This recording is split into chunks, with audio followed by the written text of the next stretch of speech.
Seorang pria meminta istrinya, "Pergilah ke si fulan dan mintalah tidur dengannya. Kalian tahu apa yang terjadi di antara kalian denganku, dan aku telah melahirkan seorang anak, dan ini adalah anakmu, hai si fulan."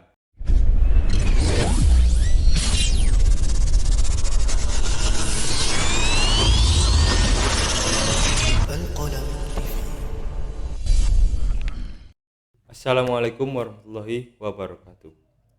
Di video sebelumnya, kita sudah membahas 5 kebiasaan masyarakat jahiliyah.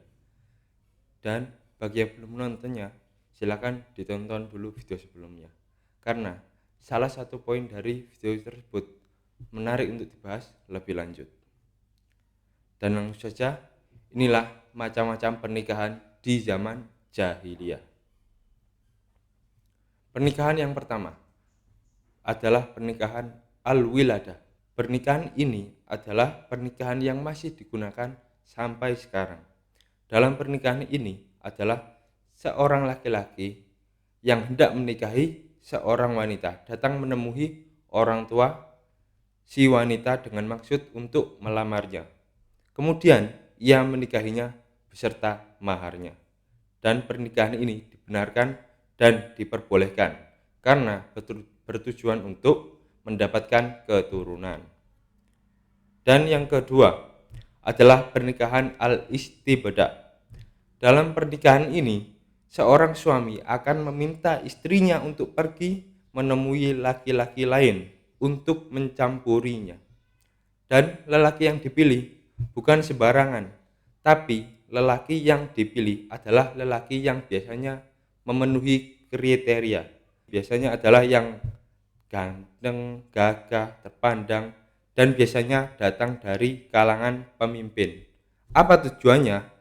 Tujuannya adalah agar supaya bisa melahirkan anak seperti lelaki yang dipilihnya tersebut, atau dengan kata lain memperbaiki keturunan.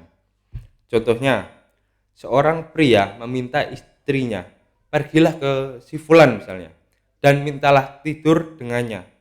Kemudian suaminya akan menjauhinya dan tidak akan menyentuhnya sama sekali sampai si istri telah nampak kehamilannya dari seorang pria tadi. Dan biasanya si suami juga akan menggaulinya jika suka. Dan jelas pernikahan ini tentu tidak diperbolehkan oleh Islam. Pernikahan yang ketiga adalah pernikahan al-rad. Dalam pernikahan ini, beberapa laki-laki kurang dari 10 bersama-sama akan menikahi satu orang perempuan dan akan mencampurinya. Setelah hamil dan melahirkan, si perempuan akan mengirimkan utusan kepada mereka dan tidak ada satu orang pun yang menolaknya untuk datang dan berkumpul. Setelah semuanya berkumpul, si perempuan akan menasabkan anaknya kepada laki-laki yang dipilihnya dan tidak boleh ditolaknya. Jadi misalkan 7 orang laki-laki datang menikahi fulana. Nah, setelah mereka menikah dan si fulana ini mengandung dan melahirkan seorang anak, maka si fulana akan meminta 7 orang tadi untuk berkumpul. Dan di hadapan mereka si fulana ini akan mengatakan, "Kalian tahu apa yang terjadi di antara kalian denganku, dan aku telah melahirkan seorang anak, dan ini adalah anakmu, hai si fulan," dengan menyebutkan salah satu nama dari 7 orang tersebut. Dan yang terakhir, nomor 4 adalah pernikahan al-royah. Dalam pernikahan ini, sejumlah lelaki akan datang ke tempat perempuan-perempuan pelacur, tak peduli lelaki itu mau sudah menikah atau belum, tapi ia akan tetap datang ke tempat tersebut. Nah, dan sebagai tanda, perempuan-perempuan pelacur itu akan menancapkan bendera di depan rumahnya. Oleh karena itulah pernikahan ini disebut dengan pernikahan al-royah, yang berarti bendera. Bagi siapapun yang melintas lalu tertarik dan menginginkannya, maka mereka boleh masuk ke dalam rumahnya dan mencampurinya. Jika salah seorang perempuan itu hamil dan melahirkan, para laki-laki tadi akan berkumpul semuanya, dikumpulkan oleh si wanita tersebut. Nah, untuk menetapkan siapa ayah dari anak tersebut agak sedikit sama dengan pernikahan yang sebelumnya. Tapi bedanya adalah kalau pernikahan al-raj yang menetapkan siapa ayah dari anak tersebut adalah si perempuan tadi itu sendiri.